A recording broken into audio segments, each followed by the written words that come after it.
algunos años, que es el de la inquietud de abordar esta pieza en particular de la que les voy a hablar hoy, eh, a través del cruce entre tradiciones que son, como mencionaron recientemente, tanto medievales como coloniales y de forma más específica novohispanas. Así que, claro, efectivamente voy a tratar de hacer aquí una trayectoria que va a atravesar los límites, también, como mencionaron, difusos entre lo que es el término de la Edad Media y el inicio de la era moderna. Bueno, esa inquietud surgió en el año 2019, que es cuando tuve la oportunidad de visitar el Hispanic Society of America en Nueva York, y la razón de la visita, el propósito de esa visita fue la de poder analizar de cerca y detenidamente una mitra emplumada novohispana realizada en el siglo XVI. Como sabrán, las mitras son parte del ajuar obispal, pero esta tiene la particularidad de estar hecha de plumas, enteramente de plumas, y fue realizada, insisto, en el contexto del virreinato de Nueva España del siglo XVI, presumiblemente al interior de la Escuela de San José de los Naturales, fundada en su momento por Pedro de Gante. Entonces acá tenemos una pequeña fotografía de acercamiento en donde se alcanza a apreciar cómo las imágenes que están en esta mitra, y que es la única que se conserva en América, las otras 4 mitras iguales a esta, que fueron realizadas en ese contexto, están en diferentes museos de Europa, y se alcanza a apreciar cómo, en este caso, la figura de Jesucristo crucificado está realizado enteramente a través de la adhesión de pequeños pedazos de plumas de colores sobre una superficie. Estando ahí, yo ya sabía de la existencia de esta mitra, sabía de la existencia de las otras 5 que se encuentran en el Museo del Duomo Milán, en el Museo en Florencia, también en el Museo de la Catedral de Toledo, mencionada por una de mis copresentadoras en esta instancia. En fin, sabía de la existencia de estas piezas y por ello justamente realicé ese viaje para poder observarla y analizarla, pero lo que descubrí en dicha instancia fue una segunda pieza que también está catalogada como una pieza plumaria y de la que yo en realidad no tenía en ese momento ningún conocimiento, porque no ha sido hasta el momento, pienso yo, debidamente recepcionada, analizada, contextualizada, y que creo yo que tiene muchísimo interés, justamente y a la luz de este taller, porque en esta pieza confluyen tradiciones no solo novohispanas y nahuas, que es las que suelen confluir en las piezas plumarias desarrolladas en este contexto, sino tradiciones medievales y coloniales. Y por eso me pareció particularmente apropiada para la presentación de hoy. Esto que estamos viendo, claro, a simple vista pareciera ser una calavera, pero es una cuenta de oración. Es una cuenta de oración que se utiliza, como dice el nombre, para la oración, y no sé si lo notan, tiene en el costado izquierdo como como una pequeña manija, como una pequeña traba, ¿no? Que permite que la pieza se abra. A veces se me traba cuando... Ahí está. Que la pieza se abra en dos, y en su interior aparece representada una escena determinada, también utilizando la talla. Todo esto es una miniatura en madera, nuevamente una miniatura en madera, y no cualquier madera, sino en boj, que es bueno, un tipo de madera específico. Eh, y claro, acá hay una escena, hay 2 escenas en realidad, no solamente una, talladas, que son la deposición y la crucifixión, pensando de izquierda a derecha, aunque claramente temporalmente es la crucifixión primero y la deposición después. La razón por la que esta pieza está catalogada como una pieza plumaria, porque más parece una pieza de ebanistería o talla o escultura, es porque en el fondo, desgraciadamente actualmente no se alcanza a ver, en todo el fondo de la pieza está cubierto de plumas,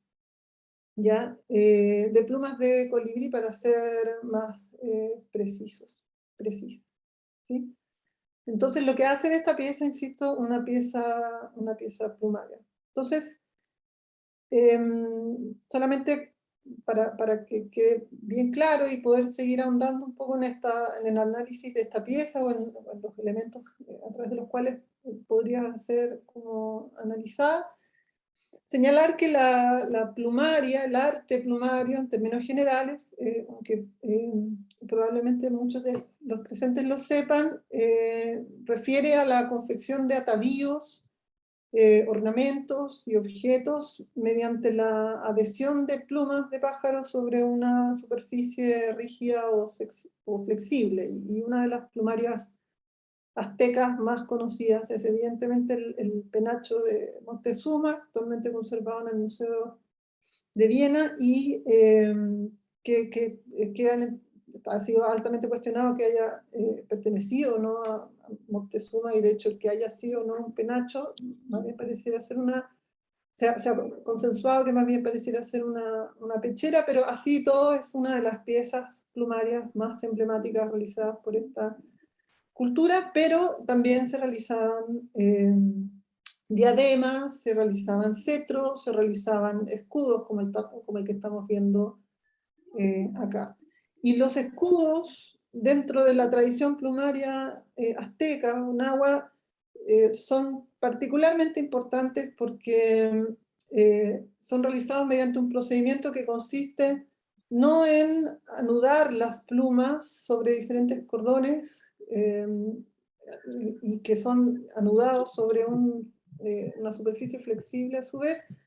sino que la técnica empleada para la elaboración de los chimal y de los escudos emplumados particularmente consiste en la adhesión utilizando un adhesivo, valga la redundancia, un ungüento hecho a través de bulbo de orquídea sobre una superficie rígida. Entonces, puede parecer como un detalle técnico sin mayor importancia, pero es absolutamente relevante porque ese sistema es el que permite generar imágenes finalmente, es el que figuras reconocibles, ¿no? Y que eventualmente podría llegar a posibilitar no solamente una composición abstracta como la que estamos viendo acá, claramente de contenido simbólico, pero abstracta al fin, sino también figuras reconocibles, tales como las del mismo Jesucristo que vimos en la mitra del Hispanic Society of America. Entonces, ese hecho, el haber tenido, el hecho de que los nahuas hayan tenido, hayan desarrollado no solamente los procedimientos a través de los cuales hicieron los penachos y las pecheras y las diademas, sino también que hayan desarrollado los procedimientos mediante los cuales puedan realizar imágenes sobre una superficie de contornos más delimitados y que posibilitan la figuración, fue decisivo porque una vez llegados los europeos a América, una vez desarrollada la conquista, el único arte plumario que tuvo un desarrollo significativo, podríamos decir, fue justamente la que fue desarrollada en Nueva España, no así en la zona andina, por ejemplo. Ya, en donde también había un desarrollo plumario importante para la elaboración de los tabardos, etcétera, pero no a través de este procedimiento. Entonces, la plumaria claramente vendría a ser una de las tradiciones que confluye en este objeto con el que me encontré en el Hispanic Society of America, pero también otra tradición, esta sí de origen medieval, y que considero que es absolutamente fascinante, que es la tradición de las miniaturas góticas de Bosch, que es lo que estamos viendo acá y lo que titula también esta presentación. Entonces, esto que estamos viendo es una de los tipos de miniaturas góticas de Bosch, que es una cuenta de oración, como mencioné anteriormente. Igual que la cuenta de oración novohispana plumaria con forma de calavera que vimos un par de diapositivas atrás. Estas cuentas de oración obviamente eran imágenes en bajo relieve, talladas y de función devocional. O sea, eran para la devoción y además devoción privada. Entonces tenían un uso, bueno, muy propio de los usos de la imagen que existían, que imperaban periodo medieval. También, sorry que alguien tiene el micrófono prendido. No sé. Gracias. Que al menos acá sonaba muy fuerte. Entonces cumple una función medieval muy acorde a las principales tres funciones de la imagen en contexto medieval y colonial, que son la devocional, la didáctica y la cultural. Bueno, en este caso es la función devocional, ayuda también, por supuesto, a la oración, y a través de estas miniaturas se representaban un sinnúmero bueno, en realidad sinnúmero es un poco acotado, un conjunto de motivos dentro de los cuales la crucifixión era uno de los más reiterados, pero como vamos a ver más adelante, también la coronación de la Virgen, como estamos viendo acá en la parte inferior, el juicio final en la parte superior, la misa de San Gregorio, en fin, los vamos a ir viendo algunos de ellos en detalle, ¿ya?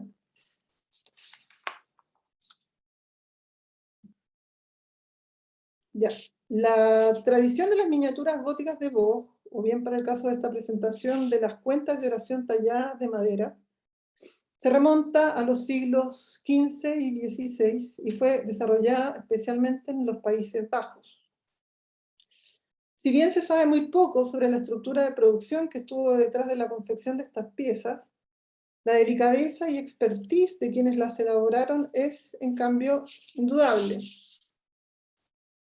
El rosario era y sigue siendo utilizado por los cristianos para contar sus plegarias, objeto que debe haber servido de inspiración, obviamente, para la elaboración de estas piezas.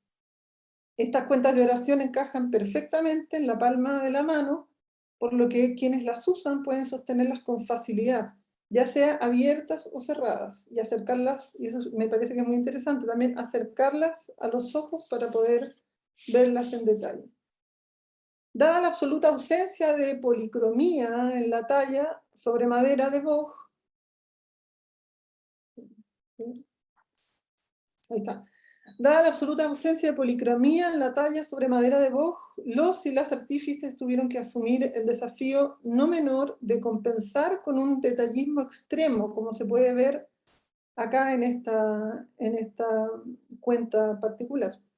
No hay que olvidar, por lo demás, que a diferencia de lo que sucede en el medio pictórico, en el tallado no es posible utilizar capas de yeso y pintura para tapar cualquier error o imperfección que pueda haber. La confección de estas piezas era realizada mediante la talla de diferentes capas de madera que posteriormente eran montadas una sobre otra, como una escenografía. Las capas eran ajustadas a través de pequeños tarugos de madera que la mayoría de las veces eran disimulados al interior de la composición, mientras que otras veces, en cambio, eran visibles, quizás con la intención de ostentar la expertise técnica. El nivel de detallismo en la talla de los diferentes motivos sugiere que debieran usarse lentes o lupas para su confección.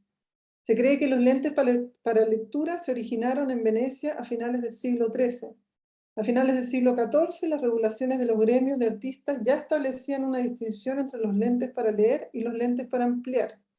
No hay evidencia de que los escultores o ebanistas tardomedievales hayan utilizado lentes amplificadores, pero lo que sí se sabe, en cambio, es que los orfebres estaban al tanto de la habilidad de ciertas láminas translúcidas, como las de cuarzo, para ampliar objetos, como las reliquias contenidas al interior de un relicario. Me da mucha vergüenza, pero les tengo que pedir un segundo porque no paran de llamarme histéricamente al teléfono mi marido y como mis hijos están fuera de la casa, temo que pueda tener que ver con eso, pero no me demoro nada, perdón.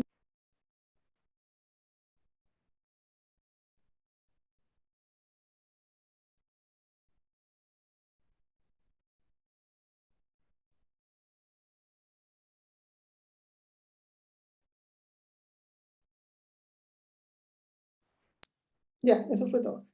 Esa parte la pueden cortar de la, de la edición, en la edición. Ya, la imagen que estamos viendo, por ejemplo, la cuenta de oración con la visión de San Huberto, representa una escena la escena en la que San Huberto se convierte al cristianismo y que es un personaje de que dentro de la Edad Media poseía particular significación porque se creía que era el santo patrono de los, entre otros, de los cazadores, pero también de los caballeros. Y parte de su historia, que en este momento no tengo muy fresca, pero la parte decisiva de su historia refiere al momento en el que se le presenta un ciervo, en uno de los, en cuyo cuerno aparece la figura de Jesucristo en la cruz. Entonces, todo este antecedente lo estoy mencionando para que vean como el nivel de detalle empleado, ¿no?, para la representación de estos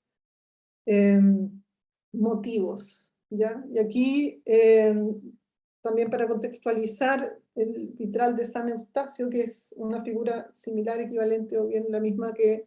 Huberto en la célebre catedral de Chartres, y arriba el momento en el que también se le aparece la figura de Cristo crucificado en uno de los cuernos de un ciervo. ¿Ya? Entonces, para empezar a hacer esta comparación, hay como ciertas particularidades de estas cuentas de oración talladas en madera de boj medievales,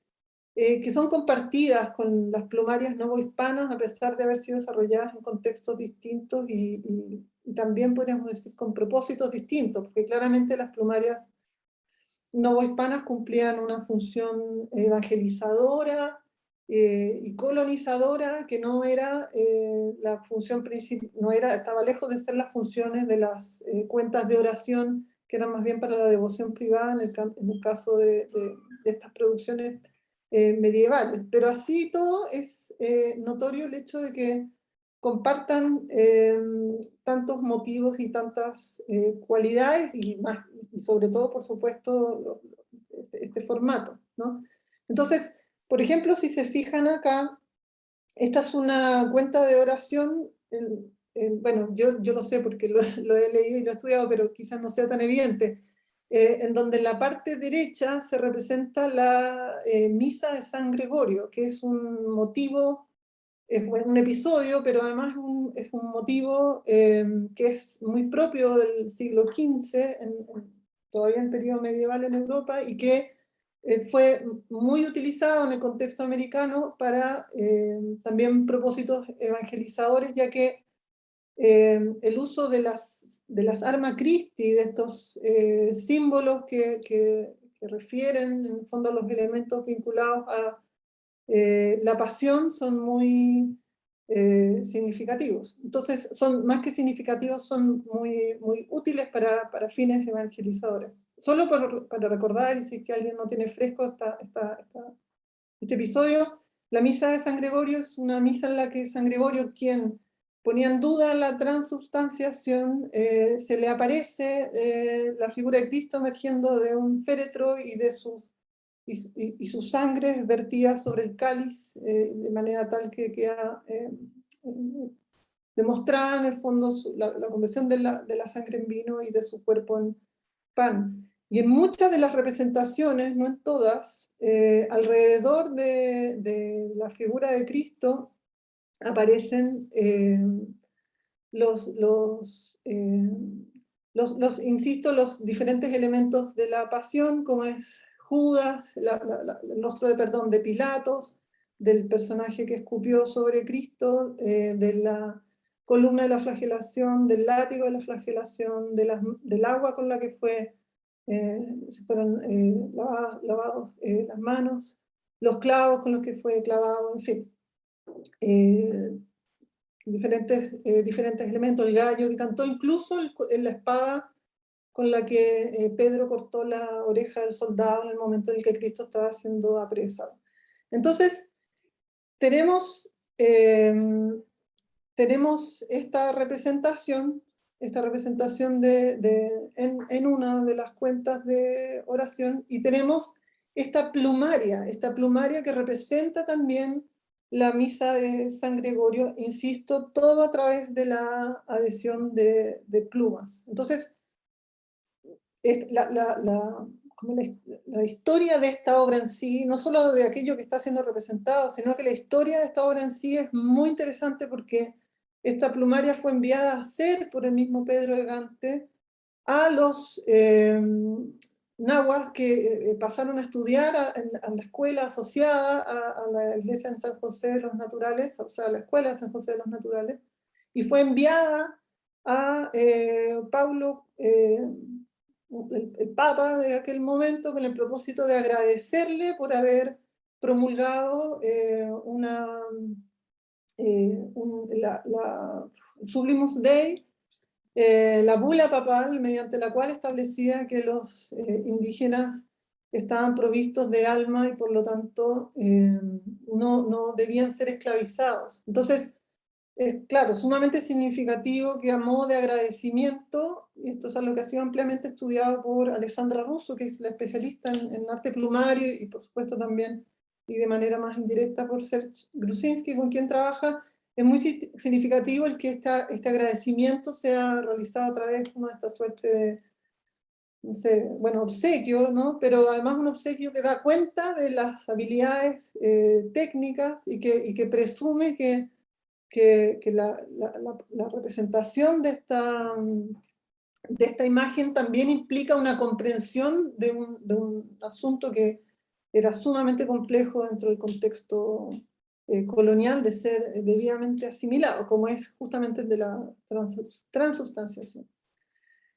Yo me refería a los símbolos que suelen rodear a la misa,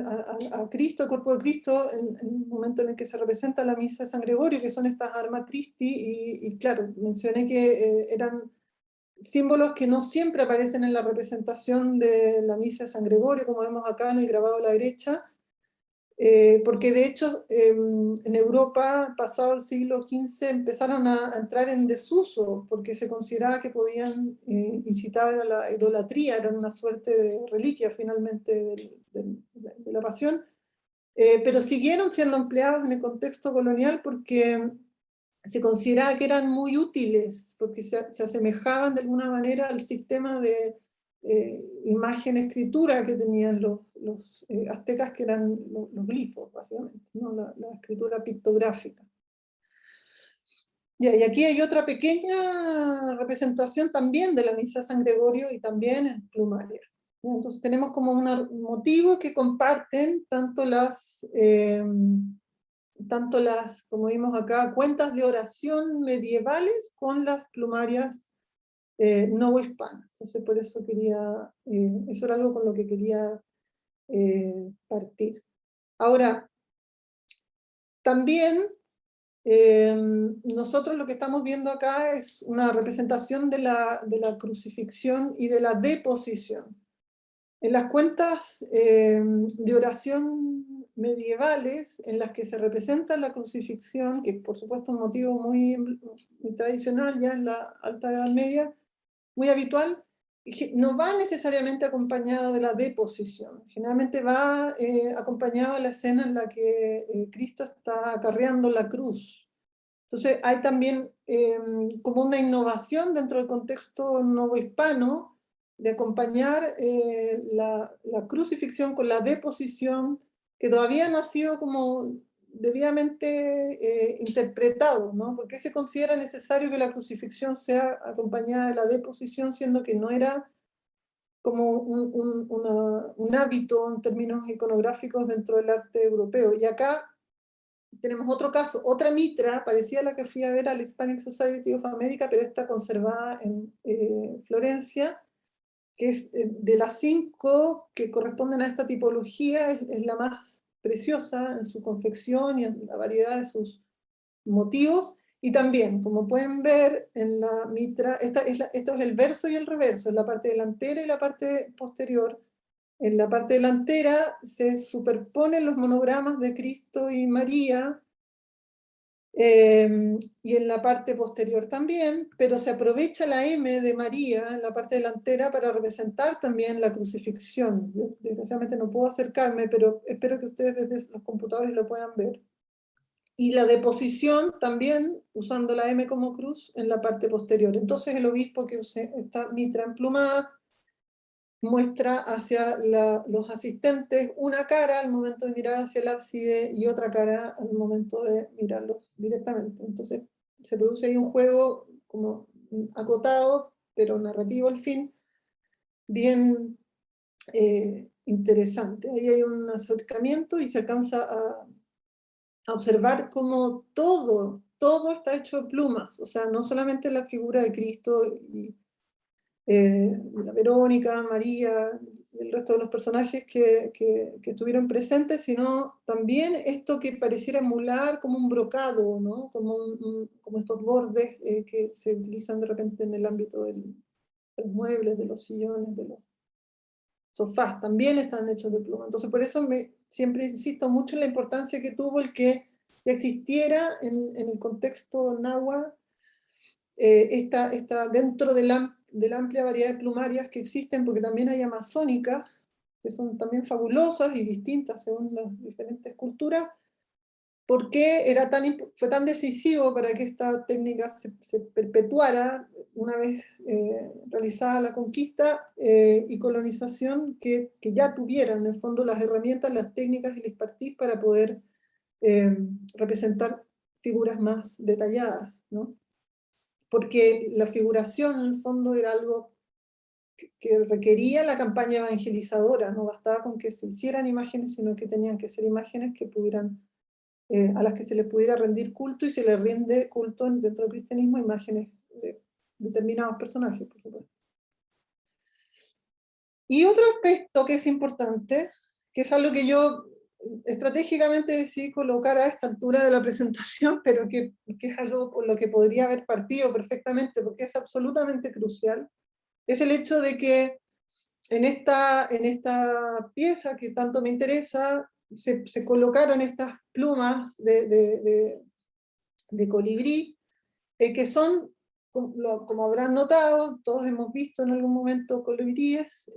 tornasoladas, ya son plumas que tornan del azul al verde, según el ángulo con el que les da la luz. Y esa cualidad tornasol también la posee la pluma de quetzal, que también es muy importante. Era fundamental para la cultura náhuatl, porque utilizaban esas plumas, las plumas de colibrí, las plumas de quetzal, para elaborar mantos con los que cubrían a los cautivos al momento de ser sacrificados, ¿no? Entonces, ¿por qué los cubrían con mantos de plumas, de los que desgraciadamente no hay como restos, pero sí están los códices prehispánicos y coloniales que hablan sobre estas ceremonias, como el célebre códice de Bernardino Sahagún, el códice florentino? ¿Por qué los vestían con estos mantos? Porque creían que a través de estos mantos los sacralizaban a los cautivos que iban a ser sacrificados, y sacralizar en el sentido de que los convertían en algo sagrado, ¿se entiende? Entonces, los colonizadores, particularmente Hernán Cortés, que en ese sentido fue muy lúcido, podríamos decir, fueron conscientes del valor simbólico, aparte de visual, porque claramente se trata de imágenes muy atractivas, por su textura, por su brillo, pero fueron conscientes del valor simbólico que se le otorgaba a ese material, que en ese contexto era utilizado para hacer objetos textiles, pero que él supo como aplicar en cambio a elementos pictóricos. Fue muy consciente del valor que se le otorgaba a ese material, y que era un valor sagrado, ¿se entiende? Entonces, mandó a hacer imágenes en las que se representaran a diferentes figuras, como la que estamos viendo, que es la figura de Jesucristo, sobre un fondo que estuviera hecho de estas plumas, ¿se entiende? ¿Sí? Entonces tenemos, por ejemplo, este Salvator Mundi, otra representación de Cristo, pero este es Cristo en el templo, y una también muy célebre representación de María. En todas y cada una de ellas, el tipo de pluma utilizado en el fondo era el mismo. Ahora, ustedes me dirán, bueno, pero ¿por qué utilizaba ese color para el fondo y no lo utilizaba en cambio para vestir a estos personajes? Bueno, el color en el contexto medieval es un asunto que está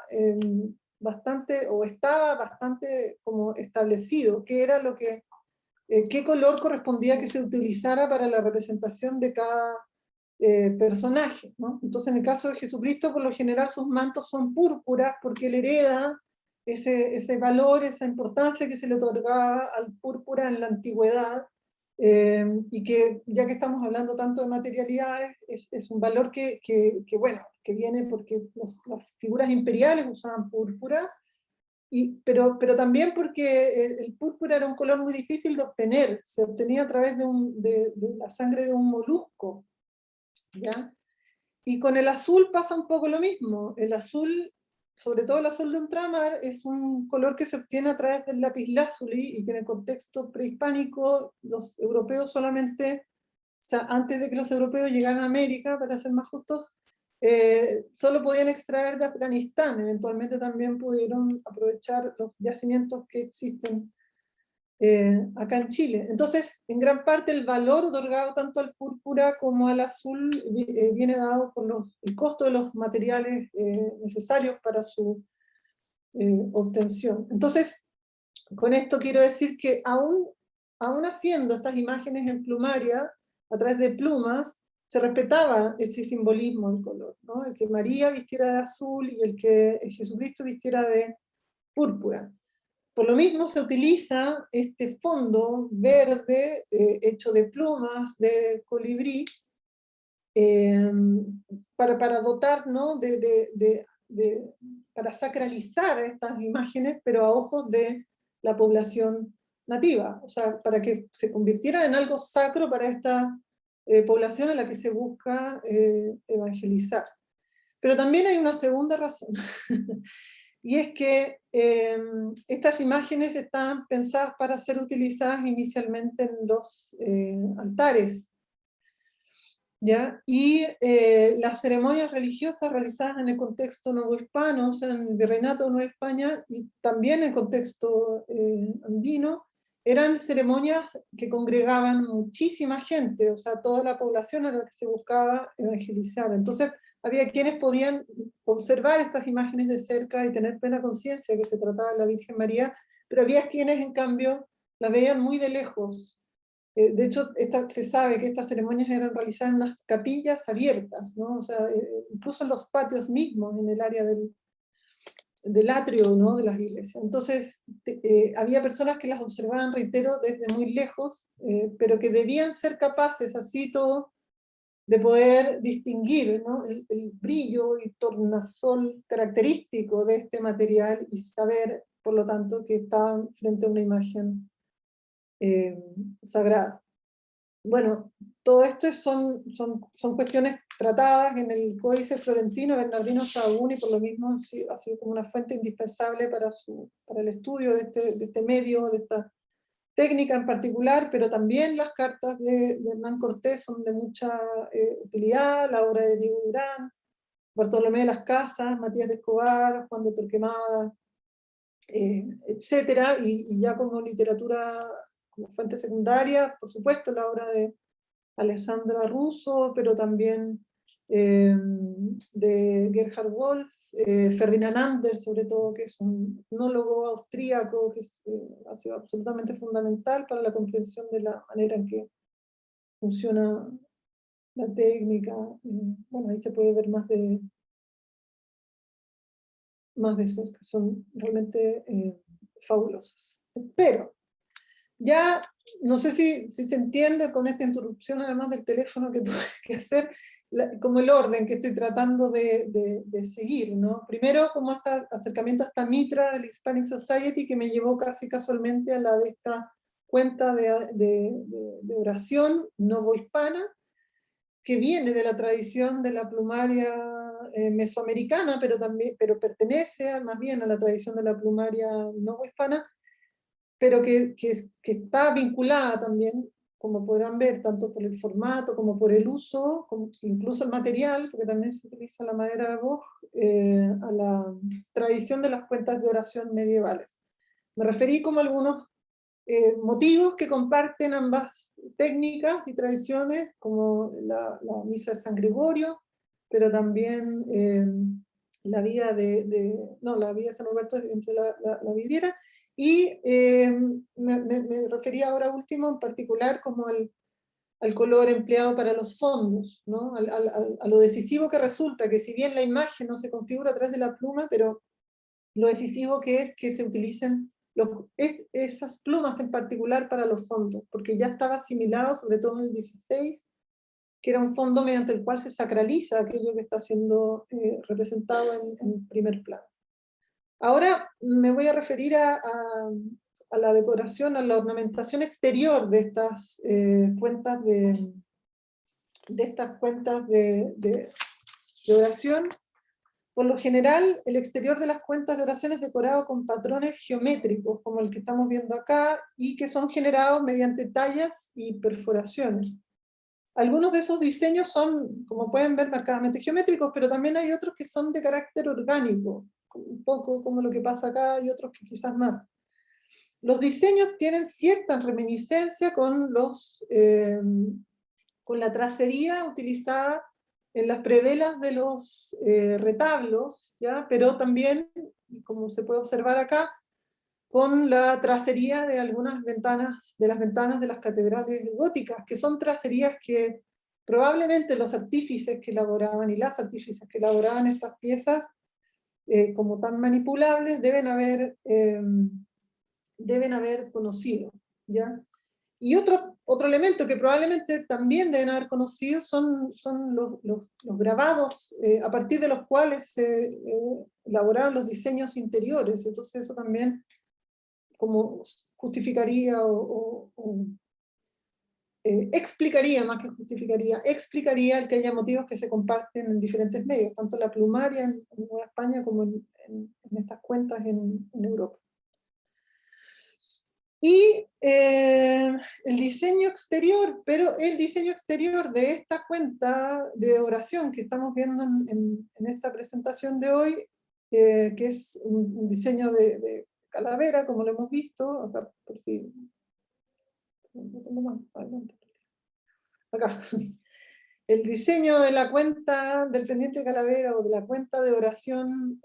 plumaria y novohispana, el Hispanic Society of America, claramente es una calavera, en ese sentido es muy distinta, su diseño exterior es muy distinto al de estas cuentas medievales, que como dijo, eran más bien entre geométricas y orgánicas, y solo hay dos cuentas de oración medievales que compartan esa configuración exterior, y una de ellas es la que estamos viendo ahora, ¿ya? Es también una calavera, no cuenta con la mandíbula de arriba y la de abajo, a diferencia de la cuenta novohispana, que solamente cuenta con la de arriba, y al abrirse deja ver estos motivos que están, como que parecen proyectados en la parte derecha de la diapositiva, que son la entrada de Jerusalén y Jesús cargando la cruz, ¿no? La entrada de Jerusalén en la parte de arriba y Jesús cargando la cruz en la parte de abajo. Ahora, las razones por las cuales se podría querer utilizar el motivo de una calavera para la decoración externa de estas cuentas de oración pueden ser varias, pero tratando como de acotar la explicación al contexto novohispano, que es donde fue realizada esta cuenta en particular, yo tendería a pensar que lo que se trata de hacer es insistir en esta promesa que supone la adopción del cristianismo en el contexto virreinal, en el contexto colonial, que es el triunfo la promesa como de un más allá, de un triunfo sobre la muerte como el que habría tenido Cristo en el momento de su crucifixión. Y por lo mismo,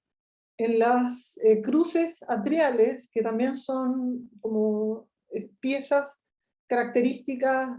y escultóricas de Nueva España, que son las cruces que se ponen en los atrios, o sea, vale decir, en las plazas laterales o delanteras de las iglesias, y que a diferencia de las cruces europeas, tienen bajo relieves, nuevamente insisto, de los Arma Christi, que son estos símbolos que ya habíamos visto, incluyen también estas calaveras, ¿no? Con las que, por un lado, le da como una localización concreta a la cruz, porque es básicamente la cruz del Gólgota, del Calvario, ¿no? Porque está asociado ese símbolo a ese lugar específico, que es donde Jesucristo fue crucificado, pero también tiene esa implicancia, la del triunfo sobre la muerte. Y de hecho acá incluso hay un doble triunfo, porque es el del triunfo sobre la muerte, pero también el triunfo del cristianismo con respecto a las religiones que estaban siendo de alguna manera extirpadas, ¿no? Y que se consideraban idólatras como las que eran propias en aquel momento de las culturas mesoamericanas. Entonces, yo tendería a pensar que va un poco por ahí, aunque por supuesto es tentador pensar que pueda tener que ver con otros simbolismos asociados a la calavera, como el memento mori, pero que de todas formas considero que son posteriores. Acá también. No sé si vieron acá, esta es una calavera, acá está la otra, y esta es la otra. Y todos los demás símbolos que ven acá son los Arma Christi a los que me había referido. Acá están la corona de espinas, la columna, las pinzas con las que sacaron los clavos. Bueno, acá está curiosamente representado el mismo rostro de Cristo, la escalera con la que se bajó su cuerpo, el gallo que también cantó, todo el resto de elementos. ¿Sí? Entonces, pensando ya como el tema que nos convoca, solamente quisiera insistir en algunos puntos, que el tema que nos convoca, que es el de la naturaleza en la Edad Media, que he tratado de pensar a partir de esta pieza en particular que me intriga, porque es la verdad la única en la que se hace patente esta conexión entre la cultura medieval y la novohispana, pero atravesada por esta técnica que me interesa tanto, que es la de la plumaria. Pensar la naturaleza, no solamente la representación de la naturaleza como motivo, la naturaleza como símbolo, sino también la naturaleza como material. Y pienso que tanto las cuentas de oración como esta pieza plumaria en particular, o las plumarias en general también, problematizan mucho esta idea de la naturaleza como material, porque básicamente gran parte de las obras de arte o las piezas e imágenes eran elaboradas a partir de materiales naturales. O sea, el mármol también es un material natural. Solamente que en el caso de la pluma, en el caso de la madera de boj, eh, lo que termina sucediendo es que hay una expertise, hay una aplicación de la técnica que es sumamente delicada, que es sumamente refinada, que es sumamente sofisticada, que se contrapone a un material que se resiste a ser trabajado de esa manera. O sea, no digamos que una escena con ese nivel de detallismo es fácil de realizar en un material como la madera de boj, más bien por el contrario, ¿se entiende? Fue necesario, y esa es una imagen que parece que se utilizaran diferentes capas, no era tallado de una vez sobre la madera, ¿no? Aunque pareciera que así fuera, sino que se tallaba la parte de atrás, la parte de adelante, y todo eso se ensamblaba sobre este cuenco, ¿no? Da la sensación de que uno está abriendo una gema y milagrosamente aparece esta imagen, pero en realidad son diferentes capas. Entonces, hay un material que se expresa en toda su naturalidad, como la madera y la pluma, pero que es sometido a un tratamiento que lo estresa, pero que a la vez demuestra como una expertise muy elaborada, que en el contexto medieval es la del artesano, del artífice o del artífice medieval, pero en el contexto colonial no hispano es la expertise del artífice náhuatl. Entonces, ahí hay cuestiones, puntos en común, puntos en que se contraponen, que me parece que son muy interesantes y que explican, sí, me ha costado llegar a esa palabra, explican por qué hubo instancias en las que ambas producciones plumarias y cuentas de oración se encontraron, y que fue en los gabinetes de curiosidades.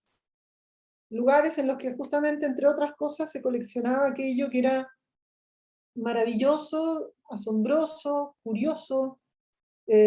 por, entre otras cosas, un uso nuevamente muy particular de los recursos materiales que otorga la naturaleza. Muchas gracias.